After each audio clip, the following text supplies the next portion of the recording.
నిన్ను ఇప్పుడు కాదు ప్రేమించింది, అస్సలు నువ్వు నిర్మించబడక ముందే నీ సమస్యకు పరిష్కారాన్ని రెడీ చేసి అందుకోసం తన ప్రాణాన్నే పణంగా పెట్టడానికి ఇష్టపడి ఎప్పుడు ప్రేమించాడో తెలుసా?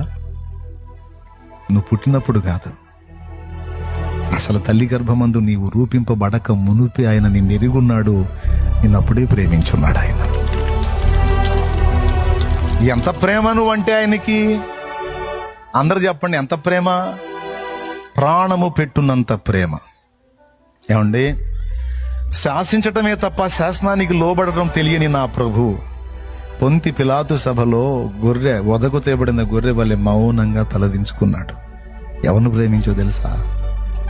నిన్ను ప్రేమించే, నన్ను ప్రేమించే.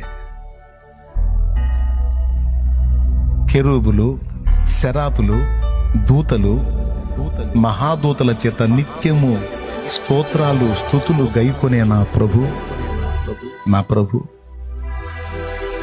రోమా సైనికుల చేత దూషణ పొందాడు, తిట్లు తిన్నాడు.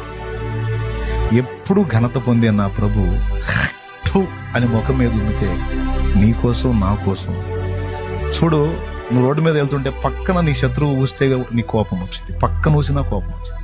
కానీ నిన్ను బట్టి నా ప్రభు ముఖం మీద ఉమ్మిపడింది, ఆయన రివర్స్ అవలా. ముసుగు వేసి పిడిగుద్దులు గుద్ది, బోధకుడా నిన్నెవరు గుద్దారో ప్రవచించు అని ఆయనను తూలనాడి ముఖం మీద వెంట్రుకలు పెరికి జుట్టు పట్టి వెనక లాగి డొక్కలో గుద్ది ముఖం మీద కొట్టి ముక్కుల వెంట రక్తం, చెవుల వెంట రక్తం, నోటి వెంట రక్తం. ఇవన్నీ ఎవరి నిమిత్తమో తెలుసా? నీ కోసం ఆయన అనుభవించడానికి ఇష్టపడ్డాడు. నీకోసం అవమానాలు సహించాడు, దెబ్బలు తిన్నాడు. 3 సార్లు ఆ మోయశక్యంగాని భారమైన సిలువను తన మీద వేసుకొని పడ్డాడు.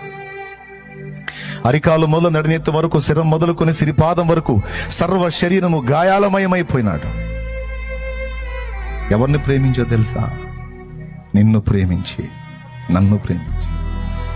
ఆయన ఆ పని చేయలేదనుకో, మన పాప భారానికి మనందరి సృష్టికర్తగా ఆయన వెల చెల్లించలేదనుకో, మనందరం తీర్పుకు వెళ్ళాలి, అగ్నిగుండానికి వెళ్ళాలి.